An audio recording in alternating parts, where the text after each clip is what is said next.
Magandang araw sa inyo mga sir. Kumusta kayo? Welcome back nga pala sa ating channel. Ito may tanggap ako dito na charger ng e-bike. Sabi na may-ari nito, pumutok daw ito. Kaya siguro hindi na natin isasaksak to. Alamin muna natin kung anong nangyari dito sa loob. Ito mga sir yung kanyang specs. Ayan o.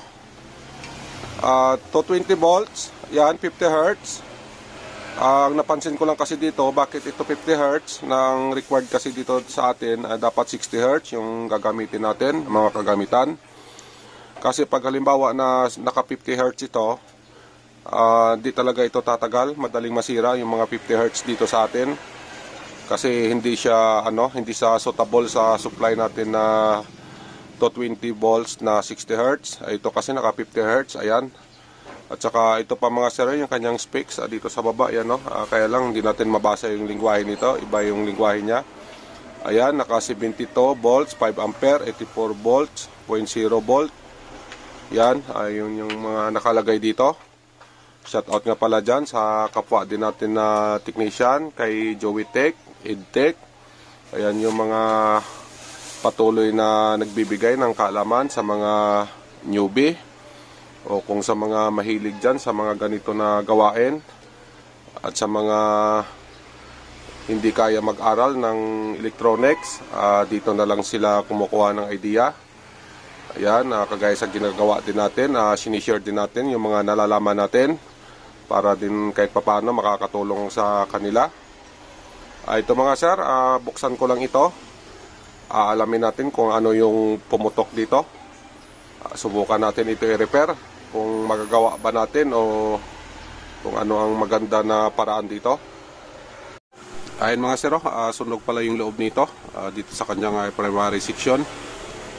Ang gawin natin dito, i-check natin ito, itong apat na diode na ito, at ganoon din itong kapasitor na ito. Pagkatapos, baka ang gawin natin dito, modified na lang ito. Ito mga sir, tanggalin ko lang itong mga nandito na mga sira at saka linisan natin. Yan mga sir, naalis na natin yung mga sunog dito na pisa. Ito na yun oh. Yan, ito, ang gawin na lang natin dito para madali tayo, i-modified na lang natin ito. Yan mga sir, yung kanyang itsura sa pinag-alisan natin ng mga nasunog na parts. Ayan, kiss-kiss na natin yan, nalinis na rin. Okay na ito. Bali, ang gawin natin dito mga sir, ito yung ilalagay natin, yung ating 3 wires module, ito. Ito na lang ang madali na paraan para magawa natin ang unit na ito. Sa paglalagay ng 3 wires mga sir, ito yung kailangan natin, itong parts na ito, itong apat na diode na ito, at ganoon din itong kanyang electrolytic capacitor na 400 volts. Ayan, ang value nito nasa 150 UF. Ito, i-read natin ito, ibabalik din natin ito kung sakali na okay pa ito. At saka ito, record din natin ito, itong kanyang snubber circuit, itong tatlong parts na ito, itong diode, resistor, at saka ganoon din itong, ayan, na kulay blue na kapasitor, yan. At saka ito, ang coil na ito, yan lang yung kailangan natin sa paglalagay ng 3 wires. Kung napapansin nyo mga sir, may mga natira pa dito na mga resistor, ito, yan, resistor din ito, at saka itong dalawang malaki na ito, at saka ayan, may diode din dito. At saka ito, yung kulay green na ito. Ito mga sir, hindi na ito kasama sa pag-i-install natin ng 3 wires. Kasi ito, hindi naman ito connected na sila. Hindi ko lang kasi inalis yan, kasi okay naman na hindi alisin. Basta hindi lang siya maka-apekto sa pag-i-install natin ng 3 wires. Bali, ang kasama lang ito, itong kanyang PTC at itong kanyang fuse. At saka yung nabanggit ko kanina na ito, yung diode na ito, snubber circuit. At ganon din itong coil na ito. Kailangan na buhay ito. Ito mga sir, binalik na natin itong 4 pins na diode. Ito itong 4 na piraso, at ganoon din itong kanyang main supply na electrolytic capacitor, kasi wala na itong problema. Chinik natin ito. Dito tayo sa kanyang likuran. Yan. Bali, ito yung ilalagay natin mga sir. Ito 3 wires. Modified lang natin ito.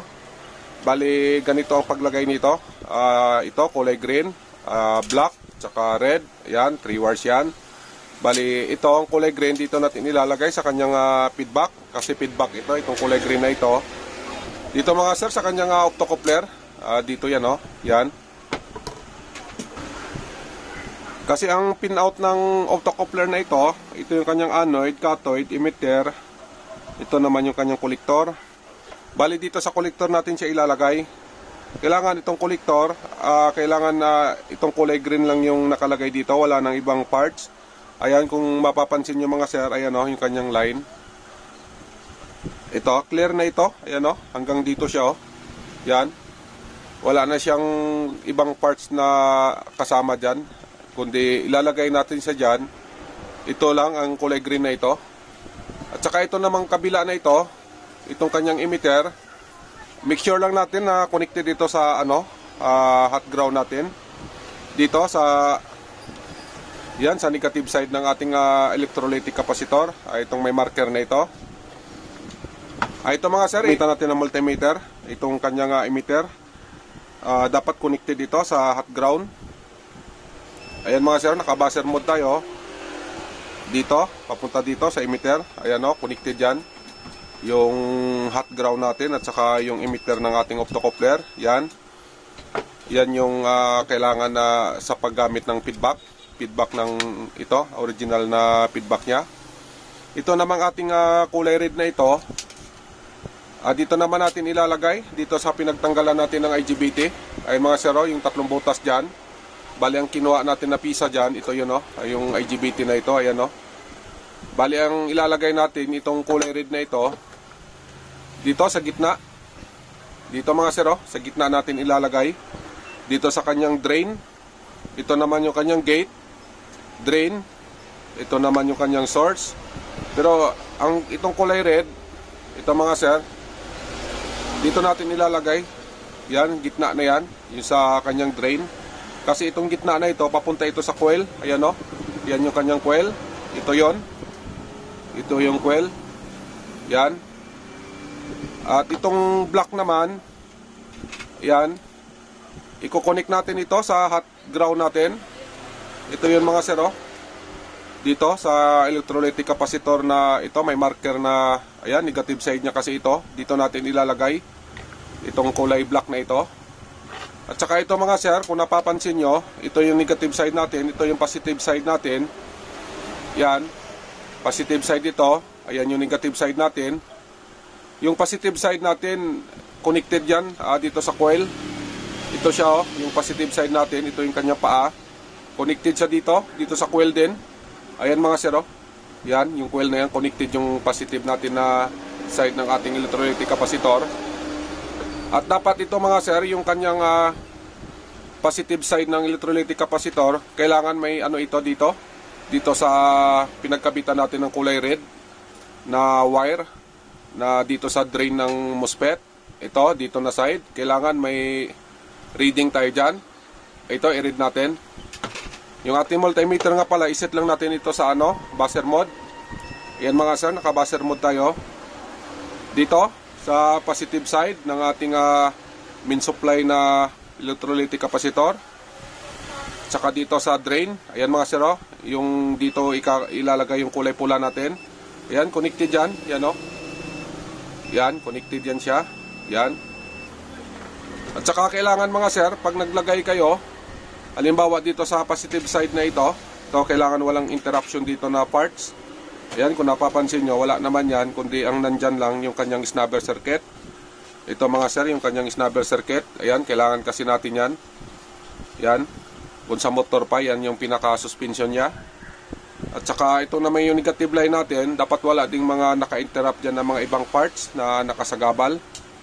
Ayan mga sir, wala na yan, malinis na yan. Kahit na hindi natin naalis ito, itong mga natira dito, pero cleared na yan, hindi na yan sila makaka-apekto sa pag-i-install natin ng 3 wires. Ito mga sir, ikabit ko lang itong 3 wires natin. Pagkatapos nito, ipakita ko sa inyo, final natin yung pag-explain sa inyo para klarong-klaro tayo. Ayan mga sir, naikabit na natin yung ating 3 wires. Ito ay ipakita ko lang sa inyo kung paano ko kinabit ito. Base doon sa sinabi ko sa inyo kanina, yung kulay green natin, dito natin ilalagay sa kolektor, dito sa optocoupler na ito. Itong ating emitter na ito, naka-grounding naman ito doon sa nung na-reading natin ito. At saka yung ating kulay red, ayan mga sir, dito sa gitna ng pinagkuhanan natin ng IGBT, gitna yan. Ito yan siya, ayan, naikabit na natin yan. At saka itong kulay black naman natin, Ayun mga sir, nakalagay yan dito sa hot ground natin. Yung sa sinabi ko sa inyo kanina, dito sa marker na yan, no, negative side ng ating 400 volts na kapasitor. Yan, connected din siya. Ito siya, oh. Yan. Yan, dumaan dito. Ayan mga sir, oh, yung kulay black natin.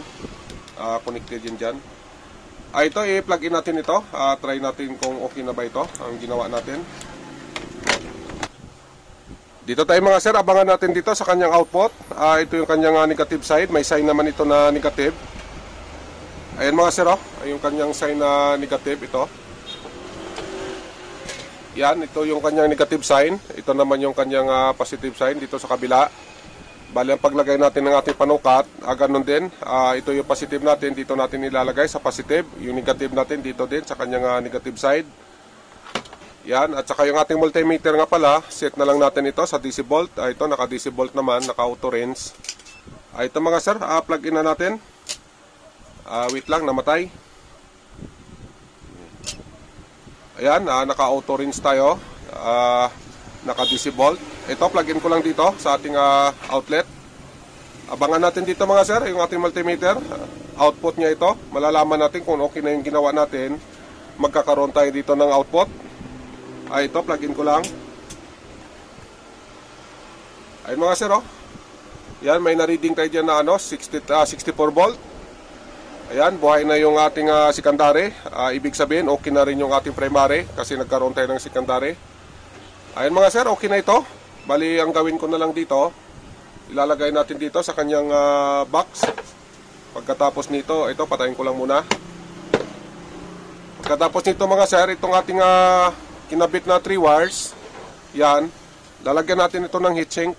Pagkatapos lalagyan din natin siya ng ito, yung kanyang sapin. Yan, dito yan nakalagay. Ayun mga sir, wag natin ito kalimutan na maglagay tayo ng ganito para hindi maging shorted yung natin, circuit. Kasi pag wala ito, yung circuit natin shorted. Kaya kailangan talaga ito, lagyan natin ito bago natin ilagay itong heatsink nya. Yan, yan yung pasukan ng tornilyo dito. Ito mga sir, i-assemble ko lang. Ipakita ko na lang sa inyo kung ma-assemble ko na ito. Ito na mga sir, naikabit na natin. Ito na yung kanyang bagong posisyon. Bali yung heatsink dito, ganyan na yung kanyang kinalabasan. Hindi na bumalik sa dati kasi pinagkakasya-kasya lang natin yan. At saka dito nga pala, naglagay tayo ng sapin dito. Ayan, para hindi umabot doon sa ibang piyesa. At saka itong ating 3 wires module pala, ay dinikit lang natin dito sa kanyang chopper o itong coil na ito. Ganito. Kasi nga masyadong limited masyado yung space nito. Kailangan pagkakasya-kasya lang natin para matakpan natin siya. Ito mga sir, ibalik ko na dito sa loob. Yan, ganyan. Pagkatapos, final test na tayo. Ayan mga sir, yan. Yan, pagkatapos takpan na natin siya.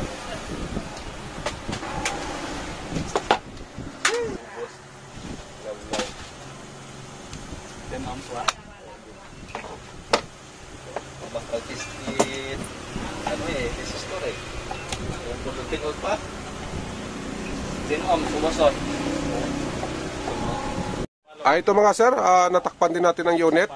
Okay naman yung pagsaayos natin ng parts na yon kahit na hindi kanya yon. Ito, napagkasya-kasya natin. Natakpan naman natin ng maayos. Ayan, ito, plug-in ko lang. Ayun mga sir, ayan okay na, buhay na siya. Ito na, okay na ito. Nagawa din natin ang unit na ito. Maraming salamat nga pala sa oras nyo sa pagpanood sa video natin. Kung nakabinipit kayo mga sir, pahingin na lang dyan ng like at saka subscribe. At hanggang dito na lang tayo. Mag-iingat kayo lagi. God bless sa inyong lahat. Bye bye.